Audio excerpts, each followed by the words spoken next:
we spent the morning analyzing our tape on Friday and making necessary corrections and really plotting a course for this week so we can position ourselves to be better. We got a lot of work ahead of us this week, obviously, but it's good to get back out here today, this afternoon. A corrections-like practice. I think it's always important at this stage of development that our physical labor matches our needs. And so we saw some things in the stadium that we didn't like. We catered a lot of the work that we did here today to kind of address some of that. We'll continue to push forward through the week. We'll turn our attention toward Buffalo a little later in the week. You are looking live at St. Vincent College in Latrobe, Pennsylvania, and Pittsburgh Steelers Training Camp 2024. It's day 15 on the field and the penultimate practice of camp for this summer. Good morning, everyone, and welcome to Training Camp Live, presented by FedEx. I'm Mike Pursuta, joined by Max Starks. Max, did you like the use of the word penultimate there? Yeah, that was a great vocab word there, Mike. I mean, you've challenged me on these shows to raise my game a little bit. Well, it makes it fun, and everybody hopefully enjoys the fact that we use these words to stimulate a couple of synapses. As I mentioned, the second to last practice, Steelers are off tomorrow. Then they'll be back on the field on Wednesday, and then that's going to do it for the St. Vincent portion of the preseason. But, Max, I imagine we're going to hear a lot from the coaches in particular as we kind of make our way out of here. They're going to do their best to remind everybody that training camp may be over, but that doesn't mean you've made the team. It doesn't mean they're regular season ready. There's still a lot of stuff to do between now and Atlanta. Well, there's a lot of cleanup that has to happen, especially when you're thinking about how the team looks from a penalty standpoint, special team standpoint. There's a lot of things to clean up offensively and defensively. So you're absolutely right, Mike. Like, this might be the last quote-unquote fully padded practice for this team. Maybe they do it Wednesday. Maybe they don't. But they have a joint practice coming up with Buffalo where I imagine they're not going to show everything to them. We're not going to get live backs on backers because that was a fight almost 10 years ago when they did it before. So probably eliminate that drill from it. But you need to button up and get the personnel things right. And I think the first good step that they have, getting that guy number 3 out there and getting him with the first unit and actually getting an entire series with him so they can get him up to speed. So this time Saturday night, we're talking about what Russell Wilson's going to look like in his first start. Let's throw it down to the fields here at St. Vincent College now and catch up with our colleague, Missy Matthews. Missy, great to see you again. We saw yesterday center Zach Frazier getting regular reps with the first-team offense. He wasn't starting the team periods as the number one center, but he was getting at least one rep every time they went 11 on 11. Do you have any inkling or hint as to how they might play it at center today? Yeah, I think he is going to continue to get an increased workload. Coach Tomlin said so. One of the young guys that took what they learned out here on the practice fields in Latrobe, took it into the stadium for the first game. The next one, I anticipate some more too, but you guys were just talking about Russell Wilson and really wanting to see him command this offense and step into a stadium with them. The quarterbacks come out here early every day for practice. He was out earlier than the other quarterbacks. You can tell that he is laser focused, and Mike, Max and I were talking about this yesterday on the post-practice show. During the game on Friday at Acrisure Stadium, helmet on, pads on, everything, armband. If you would have tapped him on the shoulder during the offense being out on the field, he probably would have punched you. He was all in, taking those mental reps and making sure that he was there. And both of the other quarterbacks said, he was also there for them too when they came off the field to go over the different things that he was seeing and whatnot. So I do think we have seen more and more of Russ out here, and I think it's going to keep continuing. And like you said, having that joint practice with the Bills, I do really think a lot of that is, though, for special teams with the new dynamic kickoff. But why would you not put good on good before you step into the stadium? Josh Allen and some of the starters for the Bills played in their first preseason game, so we'll have to see what Sean McDermott says in terms of game 2 for them. Yeah, and Missy, I think another thing, and kind of talk to this, but, seeing some of the new faces that we didn't get in week 1 that are going to be in there. Cordero Patterson taking his first snaps as well in practice yesterday. We see Dean Lowry's been reactivated onto the roster. Just kind of some of the guys that we've been waiting to see, along with Russell Wilson. Just what did you see from those guys yesterday, 84 and I'm gonna guess it. Was he 94? I think it was. 94. There we go. I got it. Yes. There we go. Hey, it's okay. I had to look at the roster too yesterday. The good thing is that 94 is back out here. So, sometimes when you're coming off a list like that, it's do you take a step back? Are you taking a step forward?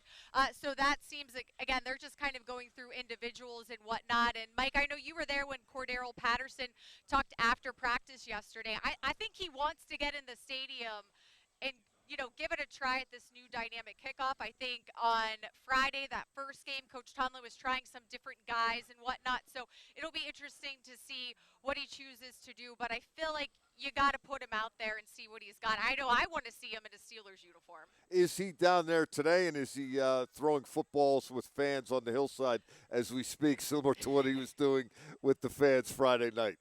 Yeah, no, I did not see him throwing the football with the fans, but I mean, what he was doing Friday night was cool, and he said he's always done it. So now I know on Saturday for the game against the Bills, we're going to make sure we get some video of him during pregame. It was funny. He said, I've always done that. You can check the tape. And I thought, yeah, let me dial up the tape of Cordell Patterson pre-warm-up 8 years ago in Cleveland. I'm sure that's accessible, but I like the spirit of where he's coming from. And Missy, maybe you could speak to this as well. One of the overriding themes of this camp to me has been players interacting with the fans. It seems to be ramped up. It's always a particular emphasis out here, but I think even more so this time around.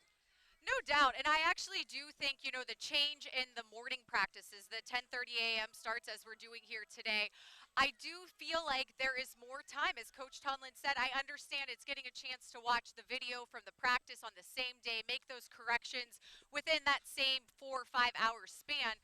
But they do have more time with the fans. And, we talked to Russell Wilson last week, and he said that coming here to Latrobe to experience a camp where you are away from home was one of the greatest memories, he said, that he'll probably have in football, just based on how it's set up, getting to hang out with guys all the time. Max, all about the stoop outside of Rooney Hall, playing the card games, different things like that, having breakfast, lunch, and dinner with them at all times. If you don't go away, you maybe have, 2 meals together, but then everyone goes their separate ways and goes back home. So I do think it's cool, and you can just tell that these guys really are putting on a show for the fans, and they're loving it. And it is kind of sad it's coming to an end. Just one more practice on Wednesday. Yeah, and unfortunately, I'm also a guy. I was a victim of the card games. I was playing with Justin Fields, Tyler Matakevich, and Ryan Shazier last night. We were playing a hearty game of spades. And did you win? No, Justin Fields, who also won the home run derby, also won at spades. So he had a 2-game sweep last night. He was feeling himself. I told him to go play a lottery ticket, just in case, just to finish it off. Do either of you intrepid sideline reporters have any hard intel on that home run derby? I do. I was going to say, I was not here for it, but I bet you Max can fill you in. All right, well, we'll let you go, Miss. I know you've got some stuff to do down there. But, hey, it's pretty cool. Might be an enjoyable practice today. Have at it. All right, thanks, guys. That was Missy Matthews. Let's go right to home run derby. Yeah. I'm intrigued. Yeah, so, how detailed do you want to go here? Max, we got an hour. All right. So here's the funny thing. I took notes. And I want to. So why you're the best. This is why you're the best. Listen. There is no place that is too that's too low that I will go to find a good story. So and even if I had to eat mango dragon fruit sorbet to get that story, I'm willing to sacrifice it. It was excellent from Brewster's, by the way. But no. So here's how it went. So there were 1, 2, 3, 4, 5, 6, 7, 8, 9, 10, 11, 13 contestants. Okay. So it's 2-round format. So first round, highest score, you get 10 outs. So it means anytime you swing that bat, hit, miss, foul, counts as an out. The only time it does not count is if you're in the scoring zone. The scoring zone, there's 3 different levels. So you have the first set about midway through outfield, that's 1 point. You get back wall, warning track area, that's 3 points. Over the fence is automatic 5. Okay. So in case we were wondering about the scoring. So, and Mike Tomlin made it youngest to oldest, obviously trying to gear it towards – older guys having more chase the rabbit type of situations, but knowing what they would need to. Yeah, exactly, to cross the paths. So first round, John Rice Plumlee, second round pick out of high school. I think it was top 40 pick out of high school, is up first. 3 points. Wow. Just 3 points, yeah. I think it was a lot. He played at UCF, didn't he? Yeah, he did. He did. And varsity college baseball. Yeah, 3 points. Oh. Yeah, I mean, now listen, his on-base percentage probably was amazing, by the way. But like I said, it's a lot to crank it out there and get consistent one-pointers. I mean, he had some that would have been in play, and I'm sure he could have ran down first base like before getting thrown out. So that was it. Next after him, as Coach Tomlin called it, West Virginia's finest, and no, it was not Beanie Bishop, Zach Frazier. 3 points. He tied with John Rice Plumlee. So it shows that offensive linemen are athletes too.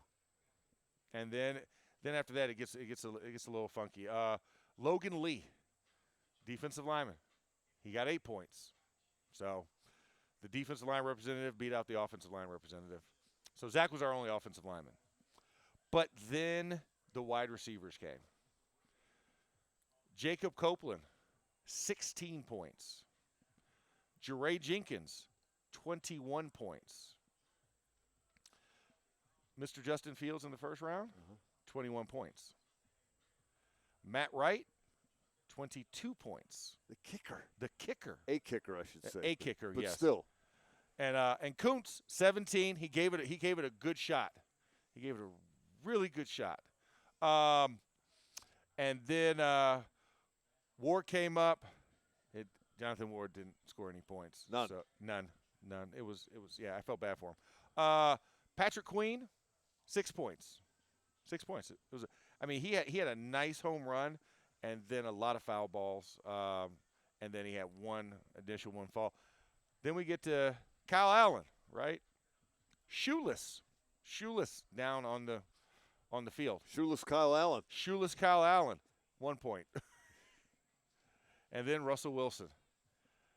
He hit 24 points and stopped because he knew he had enough to go to the next round. And then the final round, so the final field. Another guy with professional baseball background. Yeah, might have gone to a training camp here and there. I should say another guy. I should say he has professional baseball. Yeah, background. he does. He has gone to spring training. I've seen him at the Cactus League down in Seattle because they come out to Arizona. So I've seen him there in the hang around with the Yankees for a while. We'll go to the Yankee stuff down in the Grapefruit League. So, no, Russell definitely is no stranger. The final field, because of that, Jeray Jenkins, Justin Fields, Matt Wright, Russ Wilson. So everybody that kind of went over 20 points made it into the Final Four. And Justin Fields wins it. He does. Jeray Jenkins only hits an 11. And then Matt Wright hits like a 15. Do you think Russ let him win? No. Because Justin went second. He went second. He knocked out 34 points. And then Russ was in there. And the last opportunity, he had 33 points. He knocks one, but he knocks it to the left field side. The right field side is considered inbounds if it goes off to the side and over the fence. His went over the fence, but past the foul line. Dinger foul. Foul, he's out. And that would have won it. That would have won it. So Justin Fields wins 34-33. I'm pausing here because I'm just trying to take in the depth and detail with which you presented that report. Well, listen, that's what this is what I do. Max, I'm just a little more impressed with you now than I was yesterday. Okay, I was gonna say 10 minutes ago. And that's usually the case. Yeah, it normally is. Right now, you feel like next week. I mean, hey, listen, if we could keep doing this in that type of manner, we will have a great show always.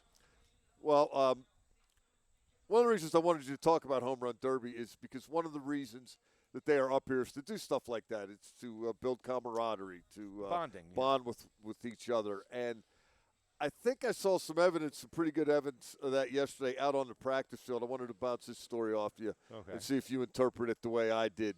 They're doing a 7-on-7 drill. And Pat Fryermuth and Deshaun Elliott, the tight end safety, that's been a matchup all camp long. Mike Tomlin has cited how hard these guys go against each other. They end up getting tangled up, and Fryermuth kind of goes down a little awkwardly, and he stays down for a moment. He's on all fours, and then eventually gets up, and he's shaking his arm out. It looks like, no harm, no foul type of deal, but it could have been a scary situation. Fryermuth continued in the drill. Elliott continued in the drill.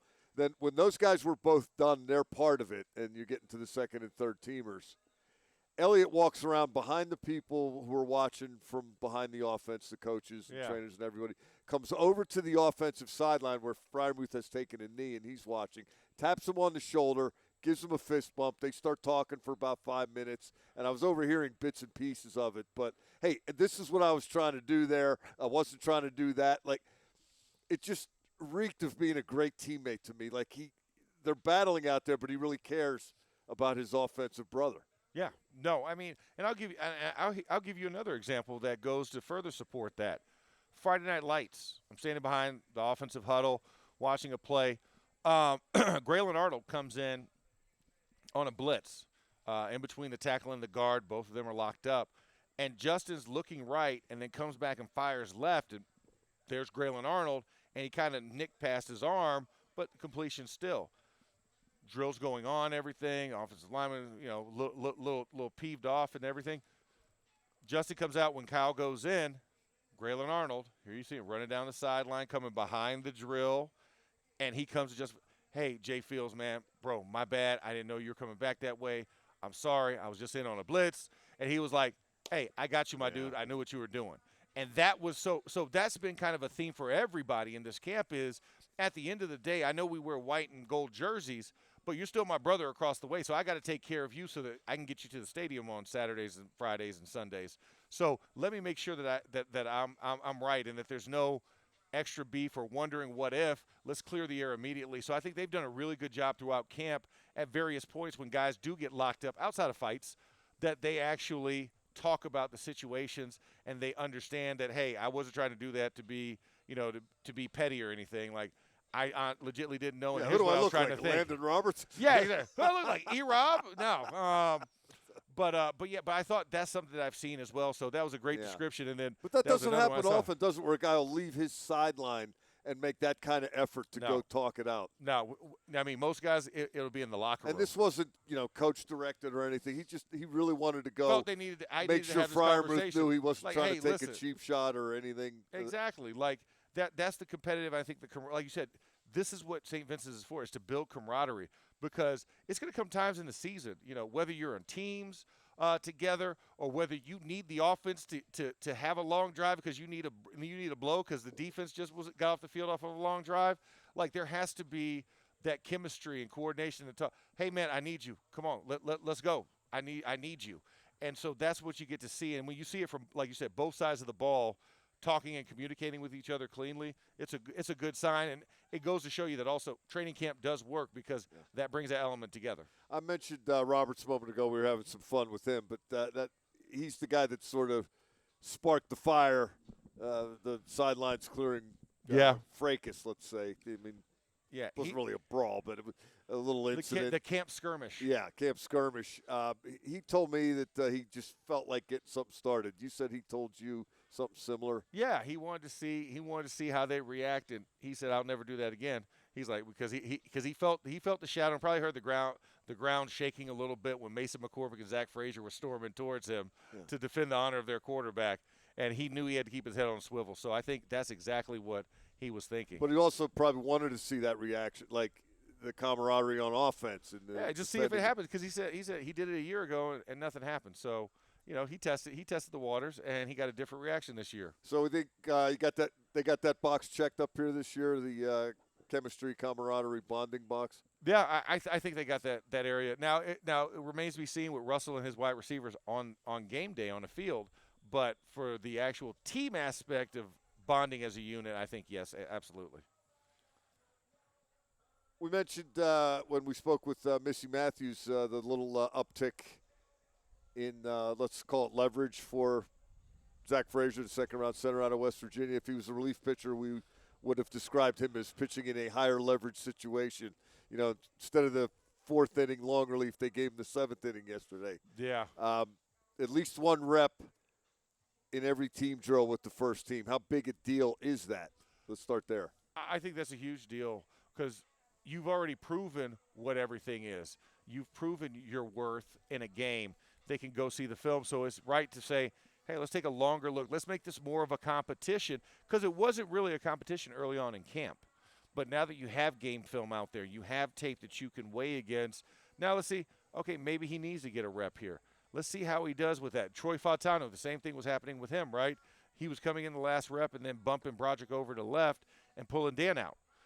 You have to test to see what works, what doesn't, and can you step a guy up in competition when it counts. And this Buffalo game is going to be that step up to see how does Zach Frazier act with the ones. How does he react with snapping to Russ and being there with the first unit and having to get everything right on the calls, because he's earned that opportunity. So it's going to be really good to see, and I can't wait for it. Yeah, and, it's interesting. I had asked Mike Tomlin about that heading into the game. We had not seen any first-team reps from Zach Frazier, and Tomlin said, don't worry, they're coming. Yeah, he's earned it, right? And now they have come. And this wasn't a big promotion because of how well he played against Houston.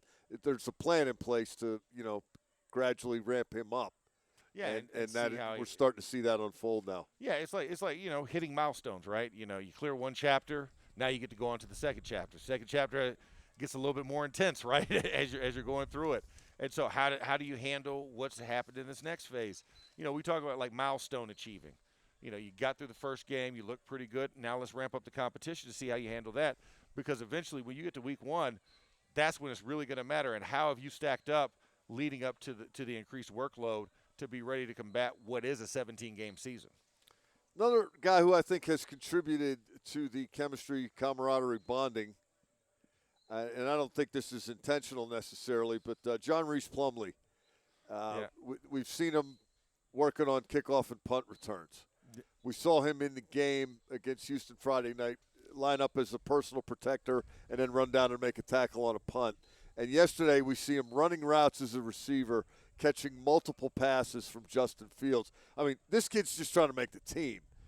But I think everybody out here is loving what he's doing and rooting for him. And the celebration, I don't know why I was still paying attention with about 2 minutes left in the game and the Steelers were punting. But I saw him make that tackle, and the guys on the field were slapping him on the head and the shoulders. And as he got to the bench, he got mobbed. I mean, the crowd was cheering out here yesterday when he goes over the middle and catches a pass. I mean, he's got a feel-good vibe going here. And again, he's not trying to do that. He's trying to become a professional football player, but he is impacting the mood out here, I think. Well, you have to do whatever it takes, right? And Mike Tomlin talks about, he had this early mantra. He actually gave us all these T-shirts that were in our lockers before the first game that he took over. And the shirt simply said, "Use me." That meaning and then, of course, molded to the more you can do mentality and mantra. But that's all John Rice Plumlee's trying to say. Use me, coach. Listen, I'm willing to do whatever it takes. I'm willing to go catch punts, catch kick returns. I'll go make the play on the coverage unit, and I'll catch passes. If you need me in a game to run some, I'm your gimmick guy. Let me be the trickster. Let me be the Loki of the group. I will do whatever you need me to do. You think he could be a gunner? Possibly. I mean, listen, I wouldn't put it past him if they said, "Hey, John Rice, go play gunner." I guarantee he'd step in there and give it his darndest. Do you think he could be a running back? Not so much. No. Wildcat maybe, but Wildcat no. QB. Yeah, Wildcat QB, but no, I wouldn't give him full running back duties. Because I mean, you've seen how big Cordero Patterson is. You were on the field with him. Yeah, John Rice is not that.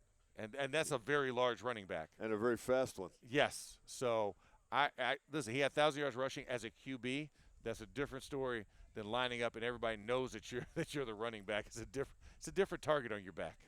Let's kind of just breeze through what we saw at practice yesterday. Again, no particular order of significance or importance here, but some things that got my attention at least. I'm sure there are some things that you noticed.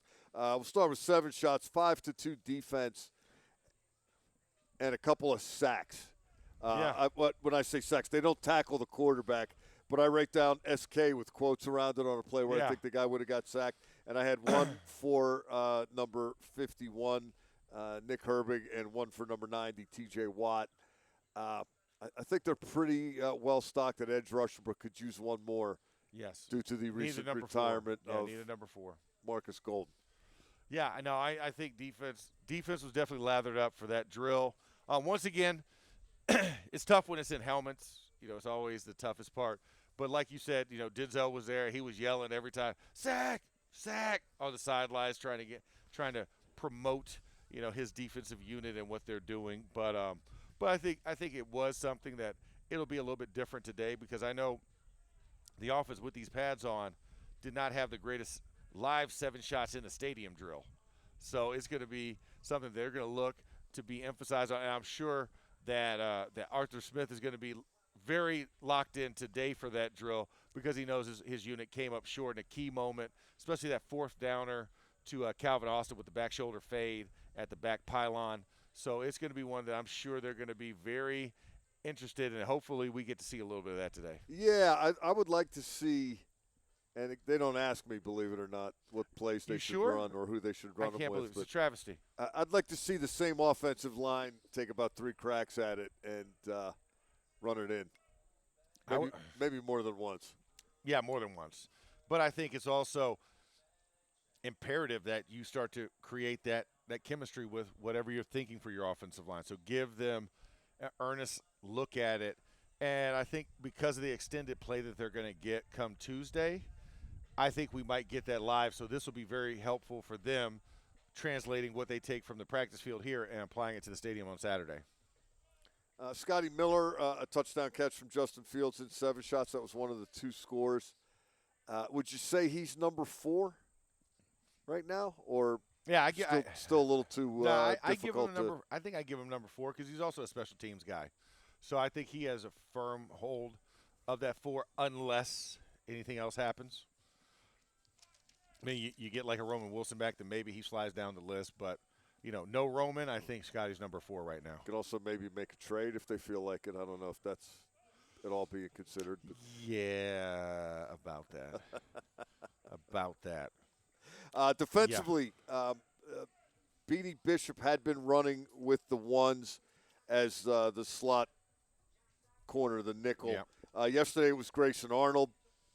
He got a look as the first teamer, not necessarily a demotion for Bishop, but they wanted to take a look at Arnold. He had missed some practice time last week.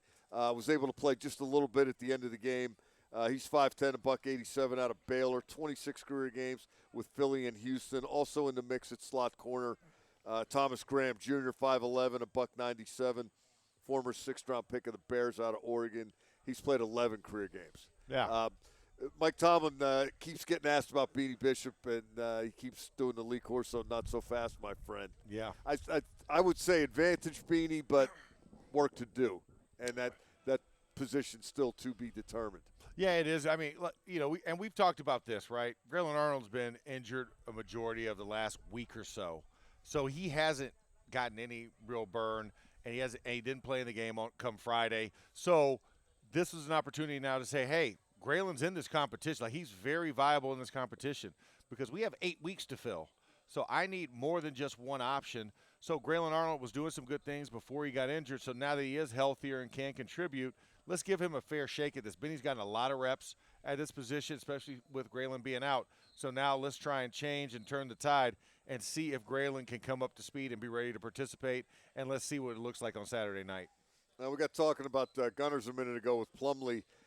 Des Fitzpatrick, number 82, wide receiver, and Bishop were the first-team Gunners in the game. Didn't necessarily go well. Beanie was beating himself up yesterday.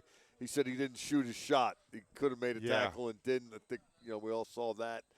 Some of the other people that worked in on there, Ryan Watts, number 29, the cornerback that they're turning into a safety, draft pick. Darius Rush, a cornerback who was in the mix for a reserve role. And, even a couple of reps for Van Jefferson. Yeah. Now, they can't really go there. No, not right now. On a regular basis. He's too valuable on offense. I mean, credit Jefferson for being willing to put his hand in whatever pile needs to be put in. And maybe if there was an emergency situation in a game where there were injuries or they needed somebody to do it. Got to have it moment, to put the game away. But they got to work on getting these guys better or perhaps finding better. Yeah, no. Where's Miles Boykin? I mean, you think about Miles Boykin and James Pierre a year ago. Those were the guys that, not necessarily gave you a lot on the offensive and the defensive side, but in the team side, very critical, especially when you're talking about the coverage units. So you got to find somebody that replaces that mold. I thought Dez was going to be that guy, but that penalty where he kind of ran himself out of bounds without being touched or forced, drawing a big penalty after a big return, you can't help the team that way. Beanie, I think, just hasn't done it enough. I think Beanie could be that guy, but he needs a lot more live reps to get kind of, because there's a certain level of want to. But he said he's done it, but as he put it yesterday, it had been a minute. Yeah. No, it was like freshman, sophomore year done it. And he's a 6-year, 3-school guy. Yeah, so. Exactly.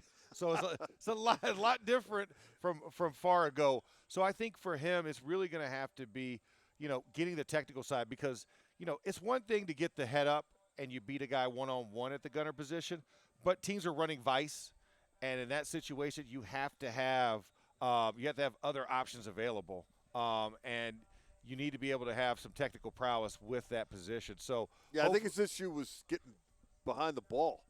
Yeah, like he was beating the vice guys. Yeah, but then he wasn't finishing the play downfield, which it's like the Seinfeld thing.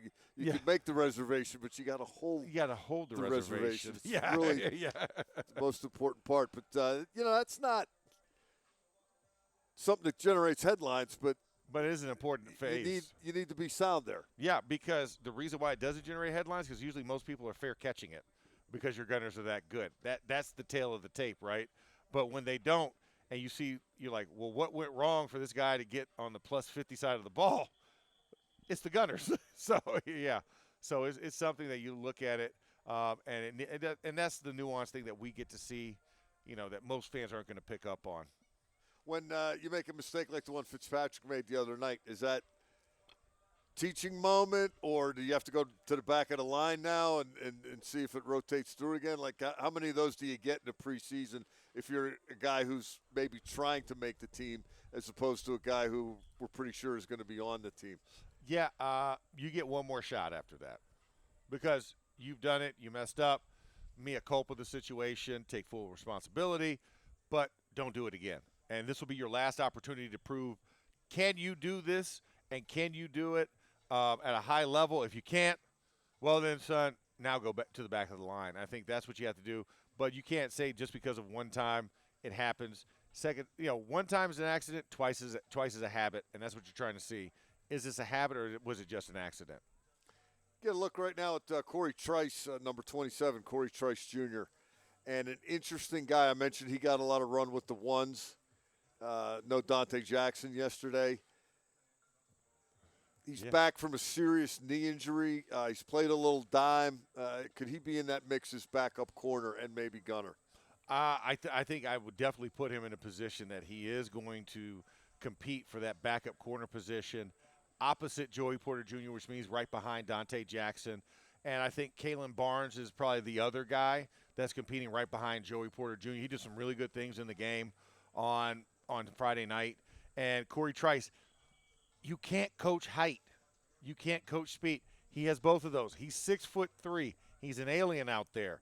And that's something that as long as he can stay healthy and just work on getting reps and staying on the field, I think this is a kid that has tremendous upside and can really help our defense in the season.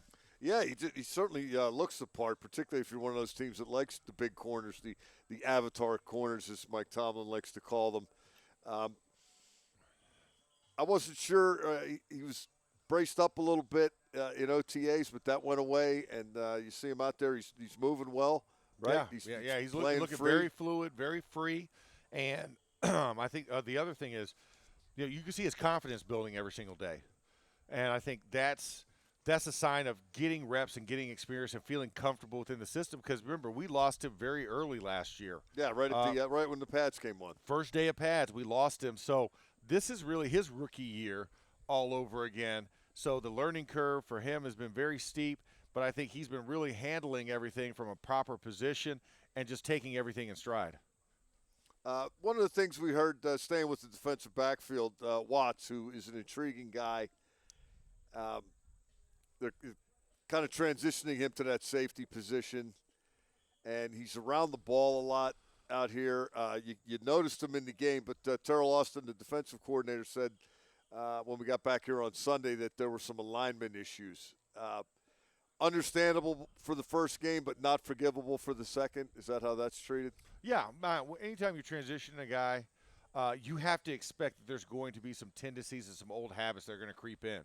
You're going to get a guy, if he's used to being a corner, and now you're playing that safety, and you're playing a seam safety, meaning a too high look of safeties, and you see that there's a slot to your side or not, you're going to cheat a little bit because you're thinking as a corner, like if I have outside leverage on this and I'm forcing a guy back in away from the sideline, how am I going to play that? How am I going to create the bracket situation? So it's like you're trying to flip over the roles in your head. It's almost like switching positions on the offensive line. I mean, it's still in the secondary, but it's a different location. You get a different vantage point, and you're further off the ball, so it means you get a bigger view versus the narrow view that you get at corner where you're kind of looking, but you're really on an island.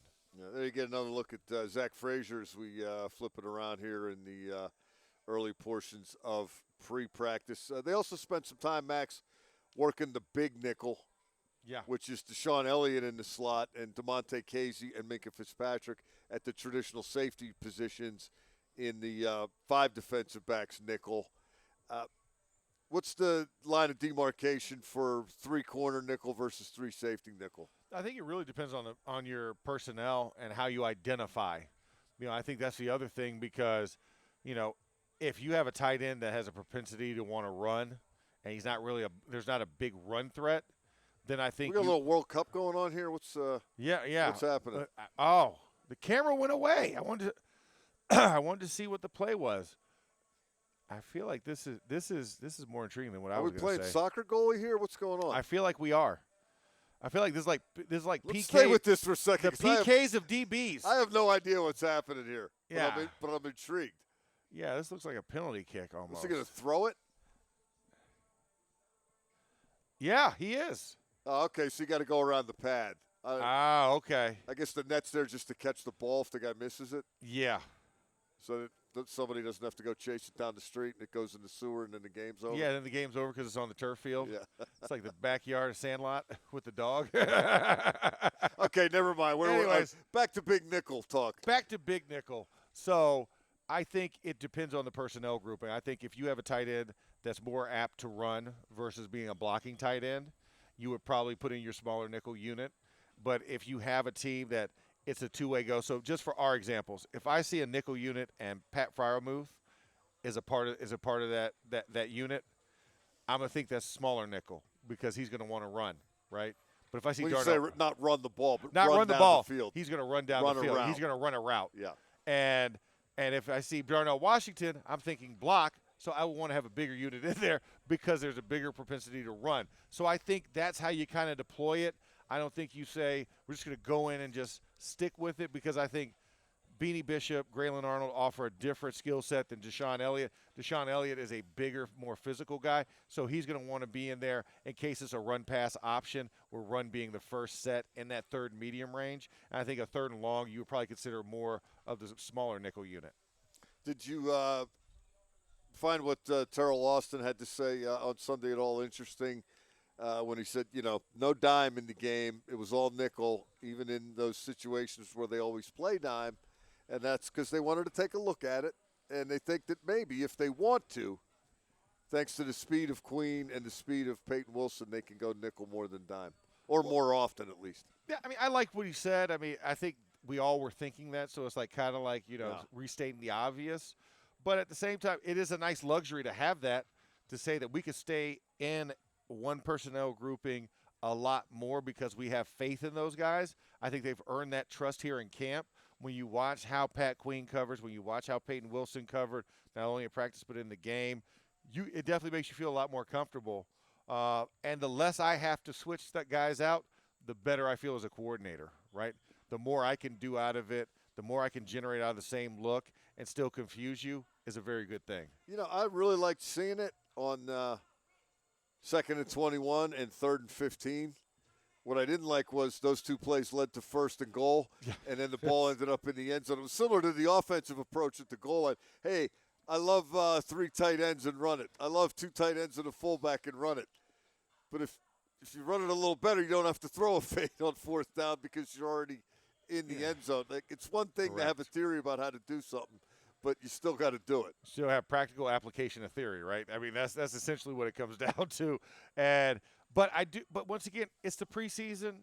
You had a lot of young guys in there. It wasn't your starting unit in there. You had some starter capable guys in there. But at the end of the day, it was still your twos and your threes that were in there operating for a majority of that. I mean, T.J. Watt wasn't rushing off the edge in that third log, and Highsmith was not rushing off the edge. Might have been a different result. And Patrick Queen wasn't one of the two. Was not one of the two linebackers on duty. Minka was not one of the safeties on that back end. So I think you would have had some great things. But I did like the fact that that Kalen Barnes, on an island, on a deep pass that would have been a touchdown, kept his marbles about him and created the pass breakup. Second time you brought him up. He flashed. Were you? I was going to say, were you watching him specifically, or did he just make you notice him? He just jumped out. I'm watching the play, and then I look at the result. The guy that's at that play happens to have the number 31 on it, and I'm like, I need to notate that. And then again, so I wasn't going out there saying, oh my God, I can't wait for Kalen Barnes to come out here and play his first game. But Kalen Barnes said, you're going to notice me, and that's what he did. He caught my eye on several occasions during the game Friday night. We had a couple pick sixes in practice yesterday as well. There was a deflection of a Justin Fields pass by Isaiah Loudermilk, and that was the carom was grabbed by Jacoby Windman, who ran it in. Yes. And there's another guy. I don't know what exactly his best position is. I think he can play this game a little bit. Yeah. I wouldn't say he's starting to generate headlines or anything, but he is starting to intrigue Windman. Yeah, I would say catching the eye, same way that Kalen Barnes has. I think Jacoby Windman, like you said, as long as you bring something to the table that makes the scouts go, then I think you're doing the right thing. And Windman's done that. He got an extended look at inside backer, even though, as you told me, Mike, like he's more outside backer from his time at Michigan State. Yeah. But the fact that they're utilizing within the linebacking core and seeing what they can get from him, that versatility could pay dividends. Because I think when you're thinking about, how raw a Mark Robb is, and when you think about the fact that you've got a Peyton Wilson that you drafted that's more of a natural linebacker, it's pushing him and Tyler Matakevich for that fourth linebacker spot. And then with the retirement of Marcus Golden, there's an opportunity on the edge. So I think he gets probably a little bit more opportunity at edge because you really need a fourth guy that you need to feel comfortable in. And I don't think Moon or Johnson has done that yet. So I think Windman still has a way in that way. But if you can show that you can be versatile in a game to play either and you can play teams, just make yourself available. John Rice Plumlee theory, right? Yeah. Just do whatever they ask you to do. What about DeMarvin Leal as a potential outside guy? I think he's great wherever they decide to put him. He's been having a phenomenal camp. But as a change-up guy, I think when you put him in, I think it's a four-down line situation where he goes to the outside. I wouldn't put him as a stand-up 3-4 relief guy because I need that rotation in the middle. And he's so valuable. I mean, heck, he was playing some nose. Yeah. So he has he has across-the-line viability, but where I need him most, I need him in rotation to get Cam out every once in a while, get him a blow. Larry Ogunjobi, I need him to get him out to get a blow. I think Mon Adams is a guy that's going to relieve the Keanu Benton situation, but also be able to be a 4-down-3 technique. So I love what Leal brings. I think certain teams you can game plan it that way and put him out there, but I really love what he's doing on the interior. What about Logan Lee? We haven't talked about him a ton during these camp broadcasts, but he's a guy who seems to be slow but steady winning the race, so to speak. Yes, he is the tortoise on a scooter right now. A room full of hairs. Like he is just going about his business. Nothing flashy yet, but I love the hunger. I love the physicality. I love the fact that he went and retraced back on a screen and made the play in the game on Friday night. He's getting in there. He's fighting. He's tussling. I need to see a little bit more snap and flexibility in the hips to penetrate. I think that's the one thing of his game that's kind of lacking is the ability to rush upfield in known passing situations. And I think that's going to come. That's a more technical aspect of it. But he definitely brings the physicality and the finish to his game. And with Lowry's return yesterday off of the physical unable to perform list, this guy has enough years in. There's enough tape. If he's healthy and available, do you perceive him as a guy who has a role and will play that role? I think he has a viable opportunity. But like you said, getting off that list and now getting back into the groove of things, he's a guy I covered back when he was with Green Bay. Last year he was with the Vikings. Very productive, very consistent guy. But you know what you're getting with him. He's more run stuffing versus pass rush capable. So he's a very situationally based type of guy when you're thinking about what he can do for you. Now, he has 15 career sacks. So he has done it over 8 years. He's done it consistently. But it's more snap for him, and I think he would be more, I'm giving you a blow. This team's trying to run the football. I need you to be disruptive. The other pick six was Darius Rush, the cornerback who we've touched on a little bit today. But Mike Tomlin noticed that one, Max, and he was screaming, "I like it, D. Rush, I like it." I think they heard him on the other side of this dorm that's behind us here. What's it like when you're a young player and the head coach calls you out like that in such a positive way?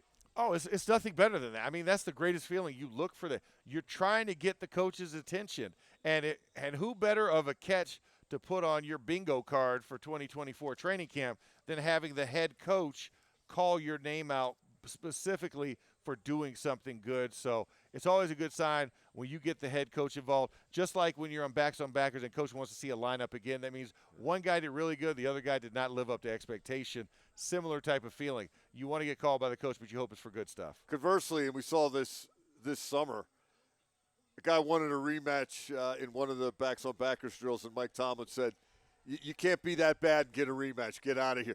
That's got to be a little deflating. Yeah, no, that's the other side of the coin, right? Yeah. It's like you want it. Coach didn't call your name. He didn't ask you to do it. You're trying to self-promote yourself, and you will get an in-kind response. Nah. I've seen enough. I've seen enough that I don't want to subject myself to that. I don't care about your feelings right now. They closed up with some 2-minute stuff yesterday, and Justin Fields ran the first group. The ask was 60 yards in 1 minute and 38 seconds. One timeout, needed a touchdown. Max, Justin Fields 5 for 5 for 50 yards. He also ran the ball once for 10 yards. He hit 4 different receivers, George Pickens, Van Jefferson, Calvin Austin, and Quez Watkins. It was basically the starting, as it stands now, offensive line. You know, Moore and Jones at tackle. Ciamalo Daniels. Ciamalo Daniels and Herbig. Yeah, and Herbig. So it's a legit offensive line. Graylin Arnold, was the number one slot corner. And Rush and Trice were the outside corners. So those guys were getting a look in some rarefied air, which may or may not account for the success that Fields had. But, hey, T.J. Watt and Herbig were the edge guys, and Minkah Fitzpatrick and KZ were the safeties. So fairly representative. Yeah, a highly competitive situation there. And they got the 60 yards needed. Mike Tomlin didn't have to manufacture it. He didn't have to take an incompletion and yell, defensive penalty, first down, keep the drill going. It was actually legit. No, and I think that just goes to show you how you've grown as a unit, and you realize if you want to be great, you have to master these 2-point drill situations or 2-minute drill situations, and you have to be able to get your team in a position to be successful and not shoot yourself in the foot, not create self-inflicted wounds. So I really love all of those aspects that they can go out there. And Justin Fields, comfortable in the pocket, has a great relationship with George Pickens. Van Jefferson been thrown to them all camp. Calvin Austin as well. And you saw some rhythm there. I love the rhythm of that drive, and it looked good. It did look pretty smooth, didn't it? Yeah. Kyle Allen was pretty good, too. He got his group into the end zone. He finished it off himself with a little read option keep. And it continues to, I don't want to say impress me, but it gives me a good feeling that all of these quarterbacks could basically run the same stuff when it comes to the using their legs and getting outside the play-action boot. They all run, different degrees of success. Obviously, Justin Fields is King Kong at that, but they can play the same game. You're not the playbook isn't changed. God forbid they have to go down to 2 and 3 in the depth chart. When would that ever happen? No, it never happened in championship game football. You don't have to change the offense. Yeah. No, like you said, you don't have to redact the playbook, right? I don't have to say this is one playbook here and this is your playbook over here.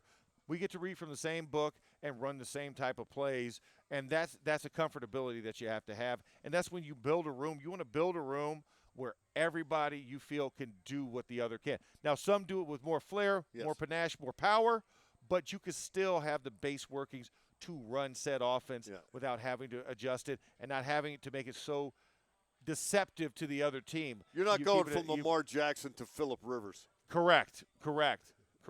That's a great point. Yeah, you're not going to the pocket passer, and then I got this young guy that likes to run the ball around. The track star and the statue. Yeah, it's not that. No, we don't have that situation here. Just got a couple minutes left, Max. What do you want to see happen here in these last couple of practices, and maybe even look a little bit ahead to Thursday with the dual practice? Joints. If you have any thoughts on that. Well, no, I mean, I think the biggest thing with the joints is stay clean. Don't get into fights. We've seen some very petty joint practice fights here across social media, across the league, from different teams. I don't want to see that. I think when you're at the professional level. Who's in charge of avoiding that? Is that the leadership on both teams? That's the leadership on both teams to come together. And I'm not talking coaches. I'm talking the captains. Players. And the players. The guys. Are the ones. Hey, guys, look, we're not doing that. We're not today. doing this. So Josh Allen and Russ Wilson need to come out and say, hey, we're not doing this. And Pat Queen and Alandon Roberts need to say, we're not doing this unless they absolutely call you out of your Christian name or, they talk about your mama. Then we can have a discussion about that. But maybe accuse you of having attended the University of Georgia in your case. Yeah, exactly. Like, get my university alma mater wrong. I might be a little upset. But I think the biggest thing is that you are here to learn, and you're here to prep yourself, to give yourself the best opportunity to make a team. You don't make a team by getting into fights, because fights on the field are personal penalties, and you could be ejected from the game. You're not helping your team in those situations. So let's act like professionals. Let's act like adults. Let's go here. Let's get the work done. Let's get out here healthy so that we could go compete on Saturday. This is just like a preview. Like, as old as it goes, don't fill up on the hors d'oeuvres, right? So wait for the main course. And does that do anything in terms of playing an actual game against the team you just practiced against? Does that give a little more value, a little more juice, a little more emphasis to the second preseason game, do you think? Or? I think it does, because, you're also going against guys who've now gotten a preview of what you can do. So it's going to make it that much tougher. A little bit, the degree of difficulty goes up. The degree of intensity goes up a little bit, I would think. Yeah, it does. And it also gives you a preview of here's what division football looks like, right? This is what it looks like to go up against the Browns, the Ravens, and the Bengals. Because we're all sandwiched in at the end of the season to play them, they're going to get a quick read on you, because they're going to be playing you 2 times in 3 weeks in a lot of cases. So this is a similar type of way where, what do you do when an opponent knows what you're going to do? How do you get yourself ready, and how do you combat your own tendencies, so make sure you can make that as an advantage for you? So I think it's a good opportunity to get that really early in the season. That's going to do it for us. I want to remind everybody that following practice today, I'll be back in this exact same spot. I have actually left this spot a couple of times. You do. I've been here a lot, though. Yes, you have. And I got a few more sittings, if you will. I'll be here. Craig Wolfley will be where you are. We'll also have the regular feature on the wrap-up show. That'll be a player interview down on the field. So we've got that to look forward to. So you'll want to, if you don't keep it here, come back here at 3 o'clock today. Until then, for Max Starks, I'm Mike Pursuta. You have been watching Training Camp Live, presented by FedEx.